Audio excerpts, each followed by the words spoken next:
सीधी नजर लाइव में आप सभी दर्शकों का स्वागत है। अभी तक की तमाम छोटी बड़ी खबरों के साथ मैं हूं रूपा गुप्ता। तो खबरों को विस्तार से जानने से पहले आइए जानते हैं सुर्खियों को। तीसरी के नईटाण में सीएसपी संचालक के घर में हुई डकैती का पुलिस ने किया उद्भेदन। मामले में 4 अपराधियों को पुलिस ने किया गिरफ्तार। गांवा प्रखंड के किशनपुर गांव में मासूम बच्ची के साथ 2 नाबालिग युवकों ने किया दुष्कर्म। पीड़िता की मां ने पुलिस से की उचित कार्रवाई की मांग। डुमरी प्रखंड के कानाडी गांव में छापामारी अभियान चलाकर पुलिस ने भारी मात्रा में बरामद की अवैध शराब। 2 अपराधी भी हुए गिरफ्तार। और गांवा के टिलहुआ और हरिजन टोला में छाया भारी पेयजल संकट। 2 किलोमीटर दूर जाकर नदी के स्रोत से पानी लाने को विवश हैं ग्रामीण।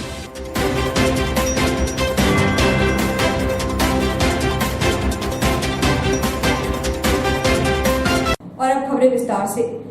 तीसरी प्रखंड के नईटाण में सीएसपी संचालक के घर में हुई डकैती कांड का पुलिस ने उद्भेदन कर लिया है। रविवार को एसपी अमित रेणु ने प्रेस वार्ता कर मामले की जानकारी दी। उन्होंने बताया कि इस मामले में 4 अपराधियों को गिरफ्तार कर लिया गया है। तीसरी प्रखंड के नईटाण में सीएसपी संचालक के घर में हुई डकैती कांड का पुलिस ने उद्भेदन कर लिया है। रविवार को एसपी अमित रेणु ने प्रेस वार्ता कर मामले की जानकारी दी। उन्होंने बताया कि 18 मार्च को सीएसपी संचालक टहलू रविदास के घर पर बम से हमला कर डकैती की घटना को अंजाम दिया गया था। इस मामले में पुलिस ने जांच करते हुए अपराधी राजेंद्र सिंह उर्फ मुन्ना सिंह, जेठा मुर्मू, मोहम्मद इस्लाम अंसारी और कुंवर हेम्ब्रम को गिरफ्तार किया है। पुलिस ने गुप्त सूचना पर इन अपराधियों को तीसरी और भिलवा घाटी के विभिन्न इलाकों से गिरफ्तार किया है। अपराधियों की निशानदेही पर डकैती में प्रयोग किए गए देसी कट्टा, जिंदा कारतूस, सुतली बम, डंडा और बाइक भी बरामद कर लिया है। एसपी ने बताया कि सभी अपराधियों ने डकैती में अपनी संलिप्तता स्वीकार कर ली है। गिरफ्तार अपराधियों में से कई का आपराधिक इतिहास रहा है।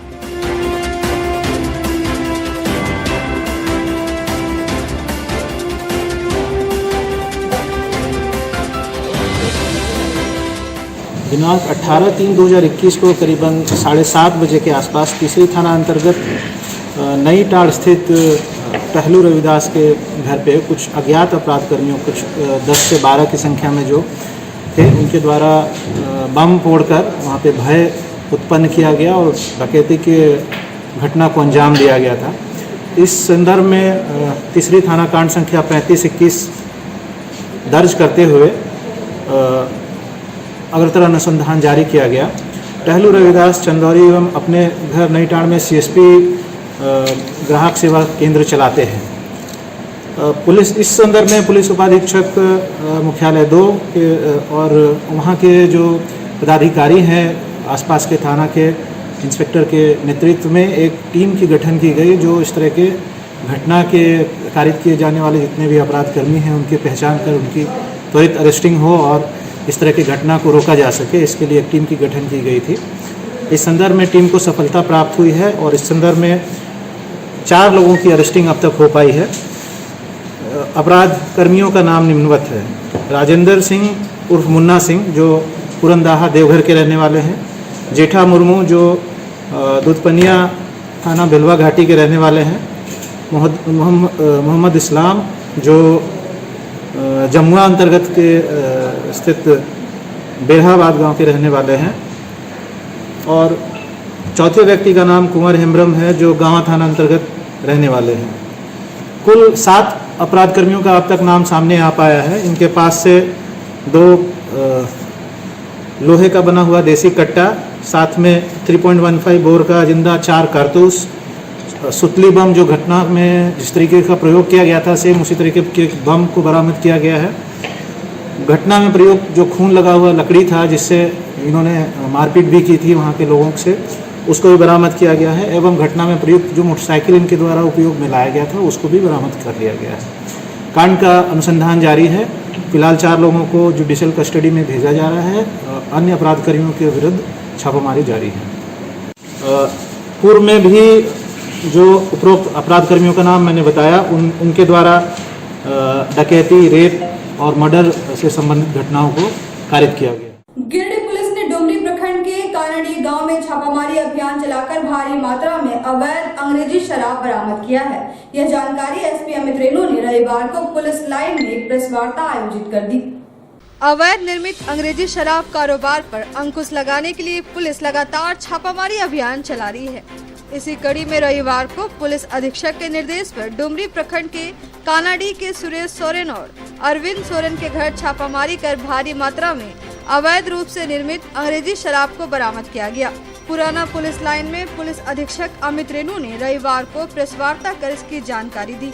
उन्होंने बताया कि अनुमंडल पुलिस पदाधिकारी मनोज कुमार के नेतृत्व में टीम गठित कर सुरेश सोरेन और अरविंद सोरेन के घर पर छापेमारी कर 70 पेटी अवैध निर्मित शराब, 120 लीटर कच्चा स्प्रिट, रैपर, ढक्कन के अलावे शराब बनाने के कई सामान बरामद किए गए हैं। दिनांक 10/4/2021 को प्राप्त सूचना अनुसार यह पता चल रहा था कि डुमरी थाना अंतर्गत ग्राम कानाडी में कुछ लोगों के द्वारा अवैध रूप से शराब बनाया जा रहा है और उनकी बॉटलिंग कर एक मिनी प्लांट को ऑपरेट किया जा रहा है। मामले को गंभीरता को देखते हुए और प्राप्त सूचना की गंभीरता को देखते हुए एक विशेष टीम का गठन किया गया, जिसमें अनुमंडल पुलिस पदाधिकारी डुमरी के नेतृत्व में एक टीम का गठन किया गया, जो जाकर के उस स्थल पे छापामारी उनके द्वारा औचक रूप से किया गया। छापामारी के उपरांत भारी मात्रा में शराब बरामद किया गया है एवं वहाँ पे ऑपरेट किए जाने वाले मिनी शराब फैक्ट्री का भी भेदन किया गया है और वहाँ पे पाया गया कि काफ़ी मात्रा में स्टिकर्स, बॉटलिंग प्लांट और शराब जो उन्होंने तैयार किया हुआ जो खेप है, जो स्पिरिट है, इनको जब्त किया गया विधिवत और 2 लोगों की अरेस्टिंग की गई है। अब तक गिरफ्तार किए गए व्यक्तियों का नाम सुरेश सोरेन एवं अरविंद सोरेन है। इस कांड के जो मुख्य माफिया हैं उनकी गिरफ्तारी के लिए भी प्रयास किया जा रहा है। इस संदर्भ में डुमरी थाना कांड संख्या 3821 दर्ज कर अग्रिम अनुसंधान की जा रही है। गांव प्रखंड के बिशनपुर गांव में मासूम बच्चे के साथ 2 नाबालिग युवकों द्वारा दुष्कर्म करने का मामला प्रकाश में आया है। पीड़िता की मां ने गांव थाना में आवेदन देकर न्याय की गुहार लगाई है। गांव प्रखंड के किशनपुर गांव में मासूम बच्ची के साथ 2 नाबालिग युवकों द्वारा दुष्कर्म करने का मामला प्रकाश में आया है। पीड़िता की मां ने गांव थाना में आवेदन देकर न्याय की गुहार लगाई है। घटना शुक्रवार दोपहर की बताई जा रही है। पीड़िता की मां ने बताया कि पहले गांव के पंचायत में मामले के निष्पादन का प्रयास किया गया, लेकिन वहां उन्हें इंसाफ नहीं मिला तो वे गांव थाना पहुंची। उन्होंने बताया कि गांव के ही 2 नाबालिग युवक ने उनकी बच्ची को बहला फुसलाकर उसके साथ दुष्कर्म किया। इस मामले में गांव थाना प्रभारी सूरज कुमार ने बताया कि मामले की जांच की जा रही है। पहले बच्ची की मेडिकल जांच कराई जाएगी, फिर आगे की कार्रवाई की जाएगी। उसके बाद एक ठो बच्ची उसका नतनी आई है, वो बोली कि चलो सोनाली हम लोग खेलेंगे उधर मकई के पास में। उसके बाद लेके गए वो बच्चा उधर और उधर से उन लोग दोनों बच्चा आया और बोला कि चलो सोनाली गाय लाने, तुम्हारा गाय उधर हम छोड़ देंगे, नहीं जाएगी तब। उसके बाद लेगा के उधर और उन लोग का बच्चा का पैंट खोल के बलात्कार कर दिया दोनों बच्चा, और दोनों बच्चा उन लोग का करके उधर उन लोग आए लेके उधर नदी चला है मसान घाट का पास में इस बच्ची को लाके छोड़ के इधर खेत से बोला तुम जाओ इधर से घर। तो एक का है धीरज और एक का है राहुल, पिता का एक राम कुमार है, एक नंदू विश्वकर्मा है। उसके बाद में ऐसा करके उन लोग लाए। उसके बाद इसका भाभी बोली रहे तुम इधर बैठी हो घर में, तुम्हारा बच्ची उधर मसान घाट का पास में अकेले आ रही है। हम गुस्सा में गए भैया, डंडा लेके घर तो उधर उसको मारने लगा उधर से खेते में। हमने पूछा कि काहे को उधर गए। उसके बाद हम बोली कि बेटी तुम इधर काहे गई, तो बोला कि मम्मी वो लेके चल गए उन लोग दोनों, बोला कि चलो गाय नहीं जाएगी लाने तो हम उधर छोड़ देंगे। उसके बाद में उधर लेके गए, हम आए उधर से। उसके बाद हम घर में पूछे तुम उसका घर गए, तो बोला कि नहीं आया है। उसका घर गया विश्वकर्मा का, नंदू विश्वकर्मा घर। तो वो बोली कि अरे तुम काहे को लेके गए इसका बेटी उसका उमा देवी। गांव प्रखंड के सेरुआ गांव में ग्रामीणों ने सड़क पर नाले का गंदा पानी बहाए जाने का विरोध किया है। इसके साथ ही ग्रामीणों ने सड़क पर पानी बहाने वालों पर कार्रवाई की मांग की है। गांव प्रखंड के सेरुआ गांव में ग्रामीणों ने सड़क पर नाली का गंदा पानी बहाए जाने का विरोध किया है। इसके साथ ही ग्रामीणों ने सड़क पर पानी बहाने वालों पर कार्रवाई की मांग की है। इस मामले में ग्रामीणों ने नाली निर्माण की मांग भी की है। इस संबंध में ग्रामीणों ने बताया कि विजय यादव, रमेश यादव व अन्य व्यक्ति द्वारा नाली का पानी सड़क पर बहाया जा रहा है। इससे पूरा रास्ता कीचड़मय हो जाता है। ग्रामीणों ने मुखिया से यहां नाली निर्माण की मांग की है। इधर सेरुआ पंचायत के मुखिया भीम रविदास ने कहा कि कार्यकाल समाप्त हो जाने के कारण नाली का निर्माण नहीं कराया जा सका, लेकिन 15वीं वित्त योजना के तहत नाली निर्माण करा दिया जाएगा। साथ ही सड़क पर पानी बहाने वालों पर इस पर रोक लगाने की मांग की जाएगी।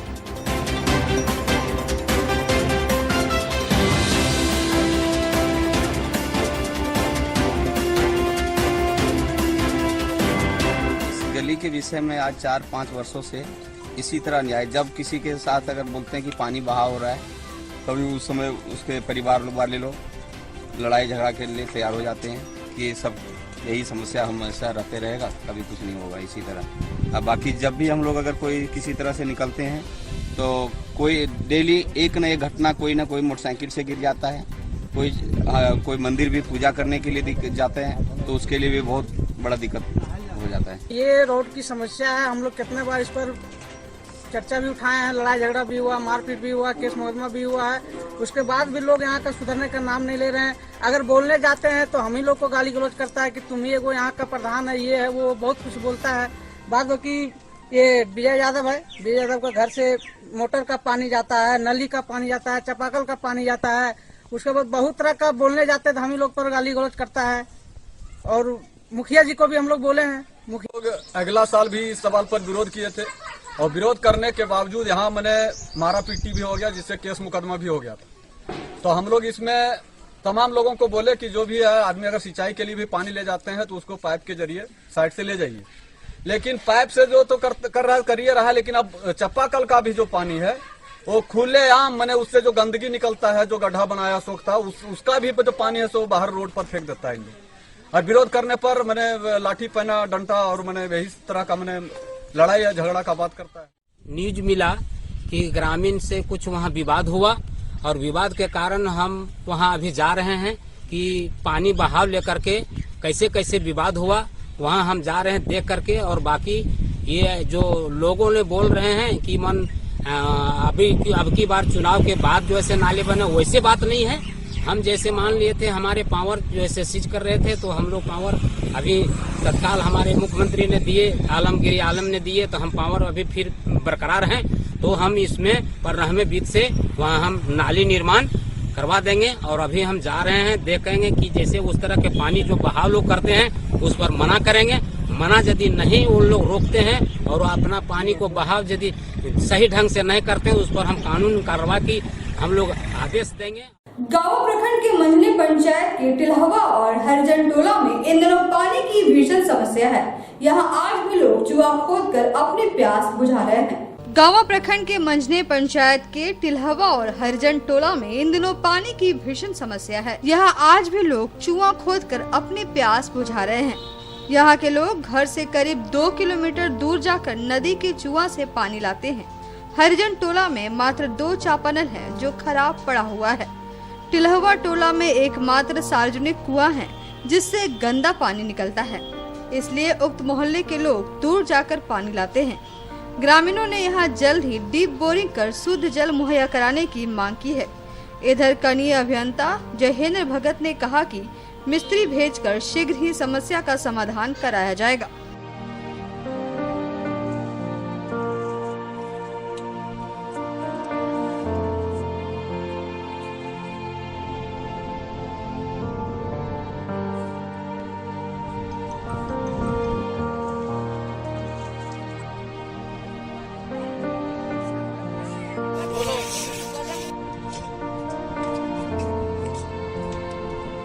लोग के नदी में पानी लाने पड़ता है और अभी 2 किलोमीटर जाते हैं और सावन भादों में सभी में हम लोग के पानी सूख जाता है कुआं में नहीं, और हम लोग के किदोरे मिदोरे पानी पीते हैं। हम लोग के चापाकल नहीं है, कुआं नहीं है, और पर्व में, त्योहार में, बरियात में सब हमने चुआ खाते हैं नदी में।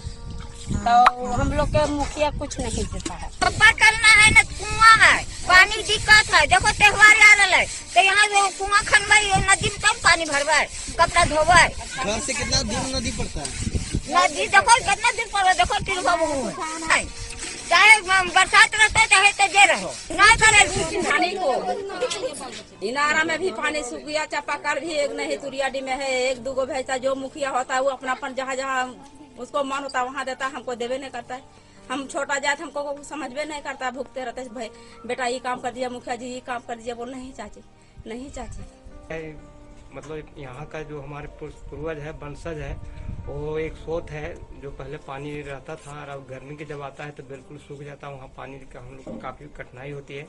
2 चापाकल बना, एक स्कूल के नाम से प्राथमिक कार्मिक विद्यालय है तुरिया टोला, लेकिन वो भी गर्मी के दिन में वहाँ जो लेयर है उसका काफ़ी नीचे है और ये 150-175 ही फीट ही जाकर समाप्त हो जाता है। बाकी यहाँ जो 250-300 फीट के नीचे पानी है। जिन्हें गांव के टिलवा टोला के ग्राम में चापाकल और कुआं की बहुत जरूरी है। यहाँ पर के मतलब जितने माँ बहन लोग हैं पानी के लिए नदी से चूहा खान कर पानी लाया जाता है और वही पानी लाकर पीते हैं और खाना भी बनाते हैं और नहाने के लिए तो फिर नदी ही आती है। एक वो कुआं पर टिलवा पर है भी, वो पानी खराब हो चुका है, सूख कर न तो थोड़ा सा बचा हुआ है, न नहाने लायक है न उसे पीने लायक है। इसीलिए हम लोग मुखिया लोग से कितना बार आग्रह किए हैं, लेकिन मुखिया कभी इस पर ध्यान नहीं दिया है। मुखिया बोलते हैं, इन लोग को भी बोले हैं कि हमको वोट नहीं मिला इसलिए यहाँ पर हम कुछ काम नहीं। बिरनी प्रखंड अंतर्गत प्राथमिक स्वास्थ्य उपकेंद्र पेशम के स्वास्थ्य कर्मियों पर ग्रामीणों ने कई गंभीर आरोप लगाए हैं। लोगों ने बीडीओ और चिकित्सा पदाधिकारी को आवेदन देकर दोषी स्वास्थ्य कर्मियों पर कार्रवाई की मांग की है। बिरनी प्रखंड अंतर्गत प्राथमिक स्वास्थ्य उपकेंद्र पेशम के स्वास्थ्य कर्मियों पर ग्रामीणों ने कई गंभीर आरोप लगाया है। लोगों ने बीडीओ और चिकित्सा पदाधिकारी को आवेदन देकर दोषी स्वास्थ्य कर्मियों पर कार्रवाई की मांग की है। लोगों का कहना है कि यहां प्रसव के लिए आने वाली हर महिला से 1500 से लेकर 2000 रुपए तक की मांग की जाती है। जब तक रुपए नहीं दिए जाते हैं तब तक छुट्टी नहीं दी जाती है। बीते दिनों सीआरडी निवासी विकास राय अपनी पत्नी को प्रसव के लिए यहां भर्ती कराए थे। उससे 1500 रुपए की मांग की गई।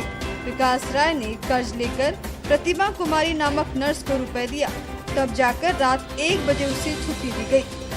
ऐसे ही कई और मामले हैं जहां रुपए लेने के बाद ही मरीज को छुट्टी दी जाती है। स्थानीय लोगों ने बीडीओ और चिकित्सा पदाधिकारी को आवेदन देकर उचित कार्रवाई की मांग की। मेरे साथ घटना यही हुआ है कि मैं अपनी वाइफ की डिलीवरी होने वाला था आज, तो मैं सुबह एम्बुलेंस को फ़ोन करके बुलवाया हॉस्पिटल। यहाँ हम तो यहाँ पे नहीं थे, हम गिरिडीह में थे अपने ड्यूटी पे। तो मैंने गाड़ी बुलवाया, लेके आई यहाँ। उसके बाद जब डिलीवरी हुई 7:05 पे, तो मेरी माँ थी, वो पत्नी थी और सैयद दीदी थी। उसके साथ में मेरी माँ को बोली कि 2000 रुपये आपको लगेगा। तो मेरी माँ बोली कि 2000 नहीं, खुशी से मैं इतना दे रहा हूँ। 1000 रुपये उसको बोल दिया। उसके बाद भी वो 1000 रुपये नहीं ले रही थी, फेंक रही थी। हमको जब फ़ोन करके बोला कि 1000 रुपये दे रहे हैं, उसके बाद भी नहीं ले रही है। बोले ठीक है, हम आ रहे हैं वहाँ से। तो हम जब तक आए तब तक यहाँ बोले कि छुट्टी आप कर दीजिए। तब मैडम बोली हमको कि हम 2000 रुपये हमको चाहिए, हम जब तक नहीं दोगे तब तक मैं छुट्टी नहीं करूँगा।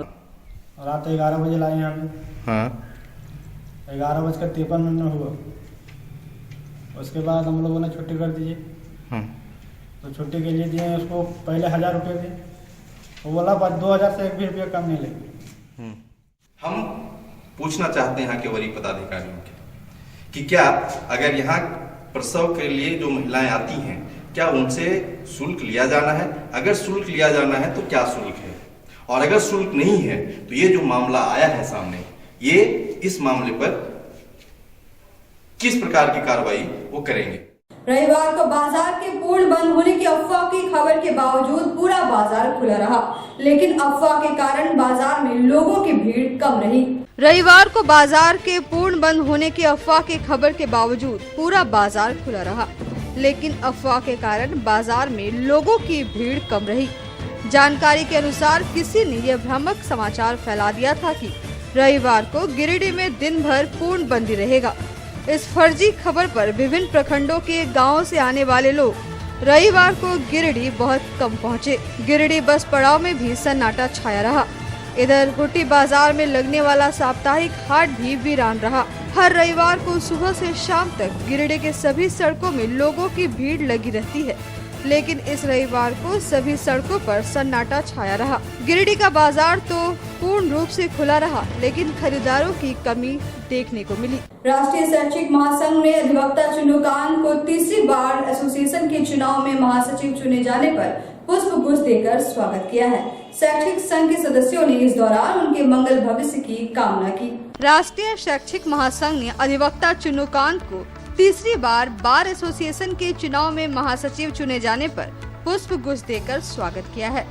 शैक्षिक संघ के सदस्यों ने इस दौरान उनके मंगल भविष्य की कामना की। इस दौरान लोगों ने चुनुकान को अपनी शुभकामना दी। सम्मानित करने वालों में शैक्षिक महासंघ के जिला महामंत्री हेमंत कुमार, राज्य कार्यकारिणी सदस्य प्रवीण कुमार सिन्हा, अरुण कुमार सिन्हा, जिला उपाध्यक्ष संजीव कुमार आदि मुख्य रूप से शामिल थे।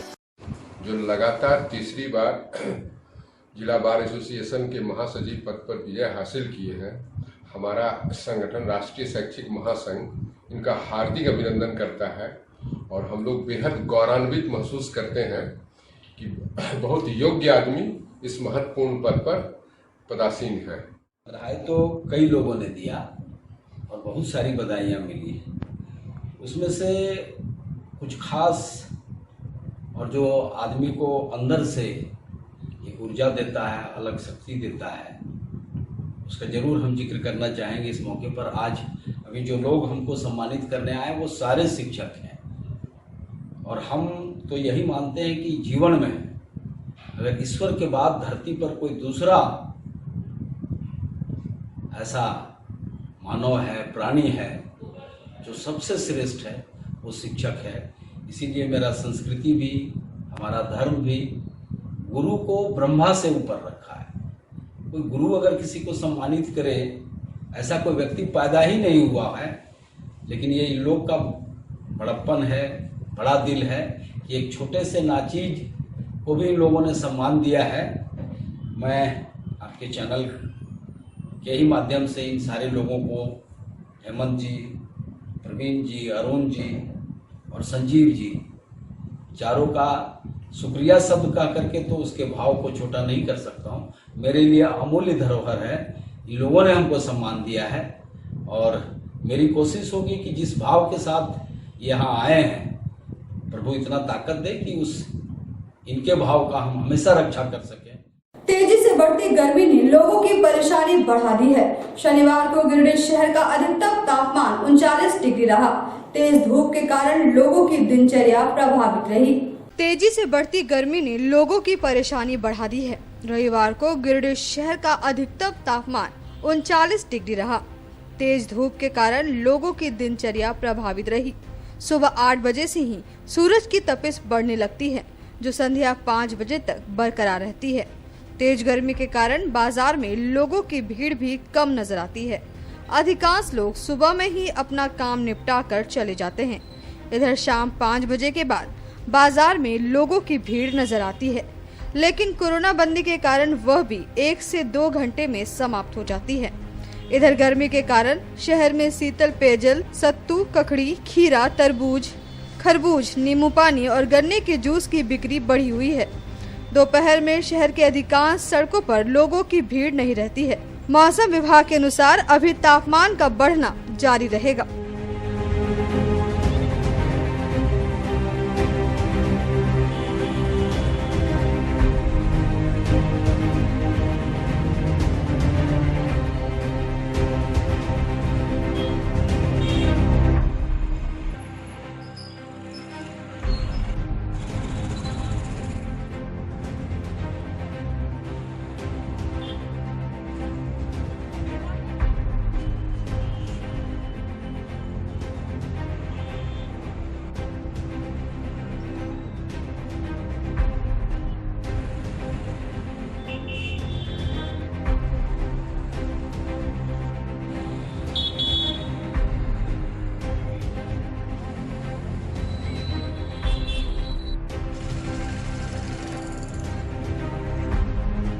खड़ा है कि 11 बजे से लेकर 3 बजे तक बाजार एकदम सन्नाटा रहता है। 3 बजे के बाद आदमी थोड़ा बहुत निकलता है घर से। गर्मी बहुत, सुबह 11 बजे से लेकर 3 बजे तक सन्नाटा है। तो आज के इस अंक में बस इतना ही। हम फिर मिलेंगे अगले अंक में कुछ और खबरों को लेकर। तब तक ले दीजिए हमारी पूरी टीम को इजाजत। नमस्कार।